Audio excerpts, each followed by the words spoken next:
बिस्मिल्लाहिर्रहमानिर्रहीम, अस्सलामु अलैकुम। MS18 न्यूज़ के साथ मैं हूँ रिया चौधरी। बुलेटिन में शामिल करते हैं आज की अहम खबरें। खबर शामिल करेंगे। लाहौर से यूनियन कौंसिल जामन में क्रिकेट टूर्नामेंट का इनेकाद किया गया, जिसमें उम्मीदवार बराए मेंबर सूबाई असम्बली राव शहाबुद्दीन, साबिक चेयरमैन डॉक्टर गयासुल नबी ने बतौर मेहमान खुसूसी शिरकत की। डॉक्टर गयासुल नबी की जानिब से ट्रॉफियों समेत नक़द इनामात दिए गए। मज़ीद जानते हैं अली अकबर अवान की इस रिपोर्ट में।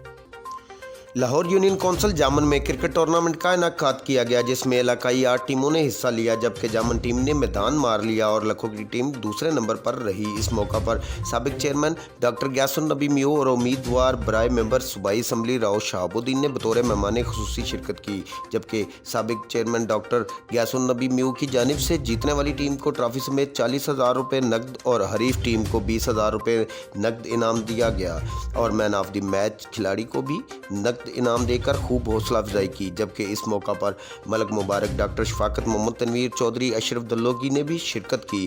टूर्नामेंट को कामयाब बनाने के इंतजामात की जिम्मेदारी Mohammad Shakir Waseem, Mohammad Imran, doctor Dilshad, doctor Mubashar, doctor Rehan, doctor Afzal, Mohammad Asif, Mohammad Farman Shahryar ने बखूबी सर अंजाम दी। जबकि डॉक्टर गयासुल नबी म्यू ने इस तरह के टूर्नामेंट बार बार कराने का ऐलान कर दिया और हस्पताल वीरान और मैदान आबाद जैसी कहावत को सच कर दिखाया। कैमरामैन इशफाक अहमद के साथ अली अकबर अवान, लाहौर। अब तक के लिए इतना ही। देखते रहिए MS18।